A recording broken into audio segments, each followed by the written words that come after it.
Saudara-saudari, marilah kita mendengarkan renungan dengan judul Sukacita Sorgawi yang berdasarkan pada Injil Lukas bab 15 ayat 7. Aku berkata kepadamu, demikianlah juga akan ada sukacita di surga karena satu orang berdosa yang bertobat, lebih daripada sukacita karena 99 orang benar yang tidak memerlukan pertobatan.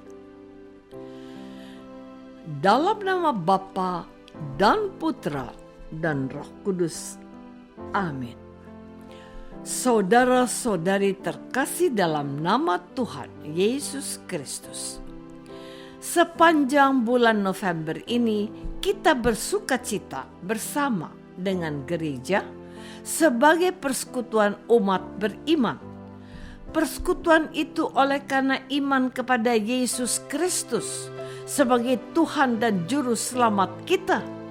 Dialah Allah yang menghendaki agar tidak seorang pun dari anak-anak yang dipercayakan Bapa kepadanya binasa, melainkan supaya diselamatkan olehnya. Pada tanggal 2 November yang lalu, kita sudah memperingati arwah semua orang beriman yang masih menderita di api penyucian. Dari tanggal 1 sampai 8 November, kita mendoakan mereka agar mendapat pengampunan dan kerahiman Allah atas siksa dosa yang masih harus memurnikan mereka. Oleh permohonan kita yang masih hidup di dunia, diperolehlah bagi mereka indulgensi penuh atau indulgensi sebagian. Oleh karena berkumpulnya setiap orang beriman di dalam rumah Bapa, maka demikianlah juga akan ada sukacita di surga karena satu orang berdosa yang bertobat, lebih daripada sukacita karena 99 orang benar yang tidak memerlukan pertobatan. Saudara-saudari terkasih, apa itu sukacita surgawi? Yaitu kalau ada orang berdosa bertobat dan kembali ke pangkuan Bapa di surga. Dengan sangat indah, Santo Lukas menggambarkan dengan dua perumpamaan pada hari ini tentang sukacita itu. Perumpamaan tentang domba yang hilang dan tentang dirham yang hilang. Ketika baik domba atau dirham itu telah ditemukan, orang yang bahagia karena ditemukannya domba atau dirham itu, ia mengadakan pesta karena sukacitanya itu. Dengan kesimpulan yang mirip tentang keduanya, Lukas menegaskan bahwa di sorga pun akan tampak sukacita itu karena satu orang berdosa yang bertobat. Fakta di sorga dan di dunia terkadang atau seringkali berbeda. Dalam doa Bapa kami, kita mohon, jadilah kehendakmu di atas bumi seperti di dalam surga. Kalau di surga ada sukacita jika seorang berdosa bertobat, tidak demikian di bumi. Seorang ex-napi sering tidak diterima dalam masyarakat. Mereka dikucilkan dan tidak pernah terkadang mereka terganja oleh situasi tidak sehat ini. Mereka kembali menjadi orang yang lebih jahat dari sebelumnya. Saudara-saudari terkasih, hari ini Tuhan Yesus menunjukkan belas kasihan-Nya kepada orang-orang berdosa yang datang kepada Yesus dan tidak disukai oleh orang-orang Farisi dan ahli-ahli Taurat. Tuhan Yesus mau menegur mereka tentang dua hal. Pertama, mereka seharusnya bersuka cita karena ada orang berdosa yang bertobat dan menjadi orang baik.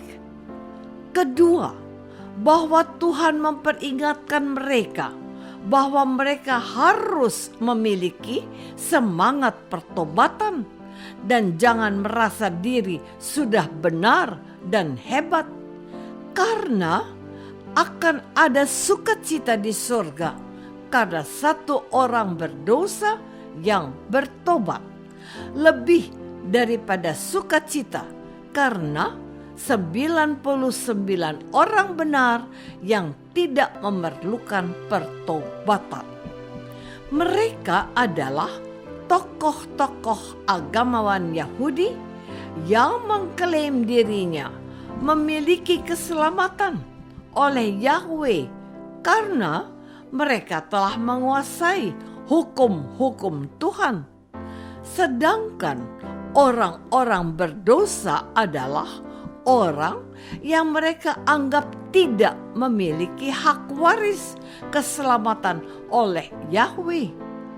Kesalahan terbesar mereka adalah mereka mengajarkan perintah-perintah Tuhan tetapi tidak melaksanakannya. Mereka melakukan kewajiban agamanya supaya dilihat orang dan mendapat penghargaan dan pujian manusia. Mereka lupa bahwa yang dihormati manusia dibenci oleh Allah. Untuk melengkapi perikop hari ini, inilah perumpamaan ketiga, anak yang hilang. Saudara-saudari terkasih, apakah Anda tahu siapakah anak yang hilang itu? Dalam perumpamaan itu jelas digambarkan dia adalah anak bungsu yang meninggalkan rumah dan berbuat dosa.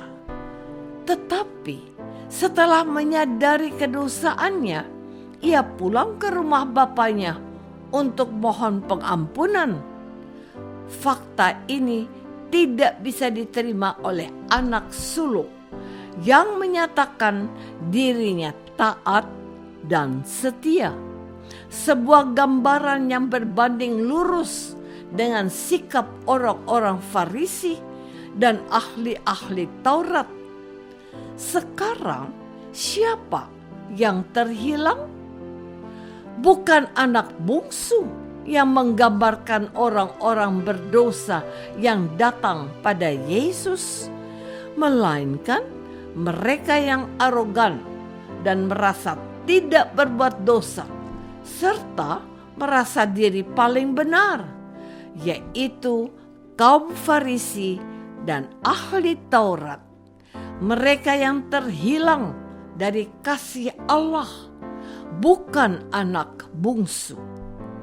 Tuhan mau mereka mengalami sukacita surgawi atas kembalinya anak yang hilang. Kata bapaknya, kita patut bersukacita dan bergembira karena adikmu telah mati dan menjadi hidup kembali. Ia telah hilang dan didapat kembali. Kita pun harus penuh kasih dan sukacita, berdoa dan mohon belas kasih serta kerahiman Allah untuk saudara-saudari kita yang masih ada di api penyucian, agar mereka dapat segera masuk ke dalam surga. Kita juga harus bergembira kalau dia di dunia ini ada saudara kita yang bertobat dan menyambut mereka dengan penuh sukacita surgawi. surgawi. Apakah aku sudah mendoakan saudaraku yang berdosa dan ada di api penyucian? Marilah kita berdoa.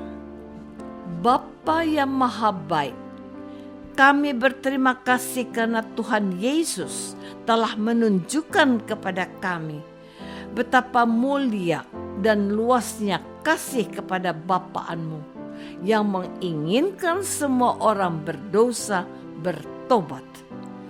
Bantulah kami setia berdoa untuk mohon kerahiman-Mu bagi saudara yang ada di api penyucian.